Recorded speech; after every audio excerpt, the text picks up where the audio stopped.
brands like Proven Winners, which is a UNH grad. They had they had consolidation going on at a regional and national level, and then they just had too many little smaller shops, like places where you would go to buy perennials and annuals and trees and shrubs that were competing with national brands. So you'll see a few examples later on. So what's needed in the future is, in order to stabilize this and keep the growth moving forward in this sector, is there's a need for excellent customer relationships, a good product mix at the wholesale and retail level, and again the need for new market development. So, yes. So you referred to 2008, 2009. That's when the changes really started to take effect? Yeah, okay. And they mirrored what was happening in the housing, because, you know, when you look at subdivisions and commercial development, they all have landscaping, and so that was just one of the industries that was going right along with the housing and contractors, carpenters, electricians. So here are the numbers from 2007, and I think this is really, you know, this isn't a small thing, this landscaping. So there's almost 2 million full-time and part-time jobs in the U.S., and there's 1.4 million establishments in this country that deal with environmental horticulture. And the total sales revenue for 2007, which is right the year before the recession, was $175 billion in total sales revenue. And so the total value added impact was, for the gross domestic product, was 0.76 of 1%. So let's look at what it looked like at a state level. So in 2007, as I said earlier, the gross domestic product for the green industry, or environmental horticulture industry, was 0.76 of 1%. So similar to that, you can measure the gross state product. Is this voodoo economics, Mr. Chair? Some people might say that. Yeah, okay. So gross state product is the state level counterpart of GDP for the U.S. And so if you look over here, there's New Hampshire. They're #1 in the country, and the gross state product for the environmental horticulture industry is 1.6%. So when you start to think about that, you wonder, well, how did we ever get like that in New Hampshire? So who is this green industry? Who is the environmental horticulture industry? Well, oops, back one. So we have, I'm going to start right over here. So here we have UNH. They have their greenhouse open house, and they have the Thompson School. Did I say that right? And they have a specialty in horticulture, and they have a lot of plant patents coming out of UNH, and they have a lot of graduates that have started very successful businesses. So you can look online and you can see at UNH, and you can see the patents that they have, and some of them are, you know, related to wildcat this and that. I mean, and it's all very local. And related to this is DS Cole Growers. They're over in Loudon, and this is a connection out of the Thompson School, and they, like Proven Winners, are developing propagators and developing new species of plants and producing them, and are a wholesale producer. We have lawn care and maintenance, the Straw Hat. Land care, this is down in Madbury. Over here in Rochester, we have Studley's, where you can go and retail. And over here in Rollinsford, we have Wentworth Greenhouses. And then up here, we have, as an example, Woodburn. And then over here, Elizabeth Dudley works for Ironwood out of Exeter. So here's some examples of the, I think the Straw Hat is over in Maine, just over the border. So here we have some of the green industry that's directly related to our area. So when you talk about why should we be doing landscaping for our subdivision and site plan, here's different types of landscape service sectors where, you know, this is helping to contribute to jobs and retail and wholesale sales. So you have arborists, fertilizing lawns, garden maintenance, hydro seeding, landscaping services and installations, lawn care services, lawn mowing, lawn seeding, mowing services, ornamental tree and shrub services, seeding lawns, sod laying services, spraying lawns, tree and brush trimming, tree pruning, tree surgery. You never really thought about this when you were thinking about subdivision and site plan and what is a landscaping plan, about how many people derive a living or a part-time living from the environmental horticulture. And this part of that industry is the landscape services sector. Well, let's just bring it a little closer to home here, because now we have examples of landscape architectural services sector. And so here we have landscape architects. Well, we have one in our office here. We have city planning services. We have golf course designers, industrial land use planning services, landscape architect offices and private practices, landscape consulting services. There's garden design services, ski area designs. Here's town planners and urban planners. So here we are, we're doing our share down here, technical services and site plan review. And up here, when we get done, the landscape services sector take over. So we're all contributing to the economic value. All right, so let's change this a little bit and talk about what are we really looking for when we're looking at a site plan and a subdivision, a landscaping plan. What would be the elements? So here we are, and this is November 5th down in Boston, and this is that new lovely area down by South Station and the water there where they tore up the interstate. I don't know what it was that happened after I moved here, so I don't remember the before, but this is all... It was a highway. Yeah, it was a highway, but look at this, and the highway's down underground now.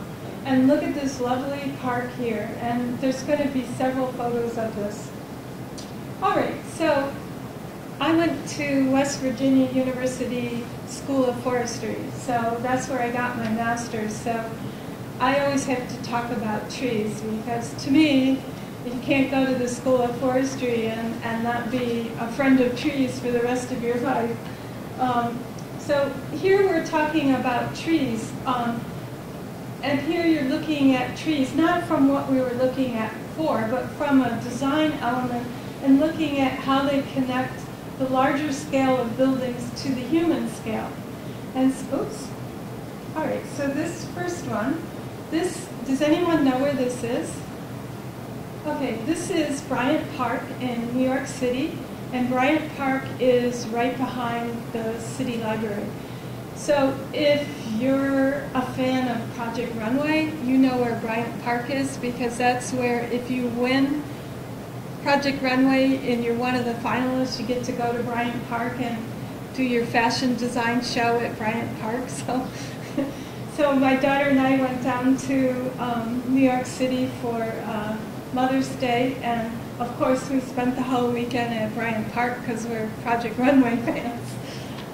So we were in a hotel right around the corner, and this was our home. So we adopted Bryant Park for the weekend, and this is what grounded us over the weekend and helped us in our little upstate New York where she lives, and my New Hampshire way, where we're both coming from very rural environments, to help and deal with the size and scale and mass of these buildings there. So when you're in that park, you're really not looking up at these buildings all the time. The trees are pulling your eye down so that you're seeing the trees and you're seeing the humans here and all the activity that's going on. So this is in San Francisco, and it's very similar. This is the park that's right in front of the Museum of Modern Art. And there's a lot of fountains there, and this was in December, right around New Year's Eve. And again, you can see this very massive residential building here, and then these very interesting plants with the different varieties and a lot of interest, and then some interesting lighting and decoration and fountains over here and places to sit, you know, so that you can have a plaza here and your eye doesn't really pull to this big building. Just think if all you saw was this and that building and that building. What this does is it helps to ground you so that you can feel connected. All right. Well, you can never have enough trees, and that's the West Virginia School of Forestry view. If you live in New Hampshire and you have 83% forested, well then I think you also would agree you can't have enough trees. So they create a welcoming environment in all seasons. So, oops. So here we have some really nice cherry blooming in the spring. And here's in the winter, these are new trees. They're only a year or two old, but they're already got some interest. And this is in Newmarket. And then this is Boston, that same area, where they've done something a little different. They put in some grass and then some taller, low perennials, and then these walks where you can just sit there or walk along. And again, this is in November. It was quite some fall. All right. So let's move on and look at some other aspects. So fences and stone walls. You know, to play with Robert Frost's wonderful poem, you know, it's a good neighbor. And so here we have, this is the same park down there in Newmarket where they really got their money's worth, didn't they? So this it's like a serpentine wall here. It curves in an S shape. And it took quite a while for the person to construct this. And right on the other side, it's all wild vegetation. I think that's a sumac. And this is the Lamprey River as it goes out. This is all the tidal component. And so here we have this really nice wall that forms a boundary. It makes it safe. It keeps people out of the water because there's a drop-off there. But it also adds visual interest. And this is a wall between two people, two neighbors, little 1920s mill buildings, residential mill buildings in Newmarket, and this is their divider between their properties. And then this is the town cemetery in Newmarket with their fence there, and then they have rows of different types of trees along there. So it adds interest, it creates boundaries that are needed or may be also aesthetic. Yeah. So let's look at sidewalks, curbs, and paving. So here we have a very small little toddler in Newmarket walking with their dad, and we can see that there's one type of treatment here. This is like paving material. Over here there's a little brick, and then there's concrete. So you can see how they blended it with the brick of the building here and here. They've got the street trees, they've got the lighting. But what they've really made is they've made a safe passage for people who are walking, or it could be for people who are biking on a bike trail or a bike lane. Wayfinding, you're starting to hear this word coming up. Wayfinding is how you're going to find your way to the office or a business or a restaurant. And so the ease of your ability to get around and feel safe and to find things easily. Cynthia, that sidewalk is a lot wider than I remember in downtown. It is. So they obviously cut into the road quite a lot. They did, and they changed it. That was diagonal parking in front of there, and you can see now it's parallel parking. And they also, right here, there's tables, and so there's two restaurants, the Lamprey River Tavern here, and then the Big Bean, and those both have tables out front here. So and this is right in front of the bandstand. So this is across the street from the bandstand, and this is very wide. And this is so they can have celebrations there. And people can dance. They did that this summer. They had a band up in the bandstand, and people were out in the street dancing. They closed the street down. You're looking at textures and types of material. This is the concrete, the stamped concrete with the dye on it, and it's next to granite, old granite. So they've made a wall here. This is a new wall, and it's a retaining wall made out of old granite slabs or whatever you call that. And then the pressed concrete here. And then this is down by the water in Newmarket. This is the newest part of the Riverwalk in Newmarket. It's going in the Newmarket Mills, and this was done this summer. And it shows everything that you have to do to prepare to put a sidewalk in that drains well. So, you know, there's not just what you see here or here. There's all this work that goes into it. That's the technical and science side of it. And then with the use of the textures and the types of materials, it complements historic buildings, like these are historic buildings, and the natural environment. So right here, we're right next to the river. All right, benches and shelters. These are some fun ones. This is in Burlington with that copper roof there, and this is on the lake right out here. And this is a transit stop. This is the gazebo down in Newmarket in their downtown park, gazebo park. And you can see it's a little different than that. This is right down in that park in Boston. This is almost at South Station, and this is stainless steel and sort of this black material, so it's got a real modern look to it. And then you can see what they did here with the paving materials to add a little texture. And then out here you can see there's more dimension added there. So it's very interesting. I thought it was a very cool place. And then this is in Newmarket. This is just some residents put this in down. They live in the mills just behind there. And everyone has a little plot, and they all look different. And they put in grasses and these chairs and little steps to get down there, and these little boulders, granite rocks. And so they've made a little sitting area, and each area is set up by a different person. So there's a lot of socializing. I don't have any pictures of people because I try to, especially when I'm in a downtown area where there could be people from the community there, I try not to get people in the pictures, you know, because then you have to ask permission, and here there's a guy right here, and that's okay. So we're, okay, so community parks of all sizes. So here's, oops.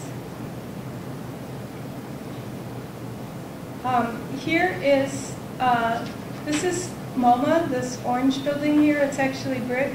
And this is the Museum of Modern Art in San Francisco. And right across the street is this very large fountain.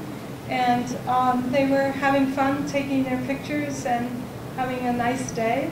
This is Rockefeller Center in New York, and these are all containers and fountains and water features and some trees in the containers. It's all very well done. And here again, here's that coastal grant in Newmarket with a little bit more growth on it than the first picture you saw. So you see the roses along here and the gateway here, and then all the other plants here. All right, so places for people to gather. Lighting. This is an example from Dallas. I haven't ever seen one like this. I thought it was really interesting, the design elements with the texture here on the retaining wall and the shrubs that were very formally planted, and then these lighting fixtures there. This is the street in Newmarket with the historic lighting elements leading down to the water. And this is where I live. And it was in the middle of a snowstorm. You can see this car hasn't been plowed out yet, but it was at a time where the snow's really beautiful and you don't have to go out and deal with it, so you can really enjoy it. So I took this picture and it's like, oh yes, winter is so lovely. All right, so another part of landscaping is gateways, and they can be big and they can be small. So I use this example in Newmarket because they're looking at Route 108 and how do they get more commercial development. And so one of the things they're looking at is, this is Route 108, and this is heading south. So your downtown is right here. There's their library.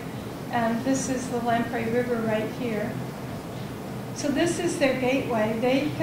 Newmarket considers this their gateway to downtown. So that's an example of a historic downtown in a New Hampshire community. And over here, this is in Dallas, and these are stairs that go down to about a 30-story office building. And you can see all the trees here. Everything around the trees is water. So if you look out about 40 feet out, there's all these trees like this, and then there's all these the water rippling and running down on this side and on this side. So it's like, welcome to our offices, and of course it's 100+ degree there for multiple weeks, so of course you want to enjoy the water. So these are gateways. This is a gateway to a building, and this is a gateway to a downtown. They both do the same thing. This is art in the landscape. This can be really, really fun. This is in Boston, again, in that area where the expressway interstate used to be, the highway, and it's gone. And they had these out in November. I thought these were so fun, these big, huge gourds. This is in Boston, the same area. I don't know if you've seen these. It's sort of over by, what's the north area? North End? North End. They spray water out, and they spray it out in different dimensions. And so if it's hot in the summer and it sprays out, people sort of stand around them and get water on them, and it's pretty refreshing. But it's just fun to watch these shapes and how the water sprays out. This is in Central Park, and it was a celebration of Mother's Day from the children's perspective, and they had these big ribbons and all kinds of other affiliated art things celebrating Mother's Day from a children's perspective, celebration of their mom. These two are in Newmarket. This is Stone Church is just up the hill here, if you're familiar, and this is town property that a private citizen went in and started cleaning it all up, and then has added bit by bit over the years this sculpture and this sculpture, which are both local artists, and it's just put these in, on their own, just because they wanted to do it, and it's their neighborhood, and nobody in town minded, so there you go, and it's just sort of fun. Another part of looking at the landscape is the use of planters. So again, this is Rockefeller Center, and you can see the water features here, and the tree, and then of course, it was Mother's Day, so they had the spring flowers in here. And this is in Newmarket. It's the same idea. These evergreens are in planters, and this is outside of Riverworks, the restaurant in town, and they change all of this out seasonally. So it's the exact same thing as in Rockefeller Center. It's just different scale, same concept. So nobody should be afraid of doing this, and anybody can do this. So here's the idea of some more elements that you look at in landscaping, and that's texture. Here's some grasses in the wintertime.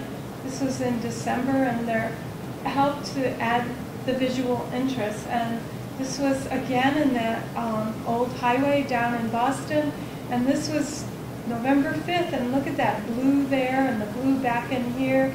So you're adding color, even though this time of year you're not expecting to see those. And then mask. This is down in Dallas, and they don't use mulch. They have this, I don't know the name of it, it's Lee 8. The ropey.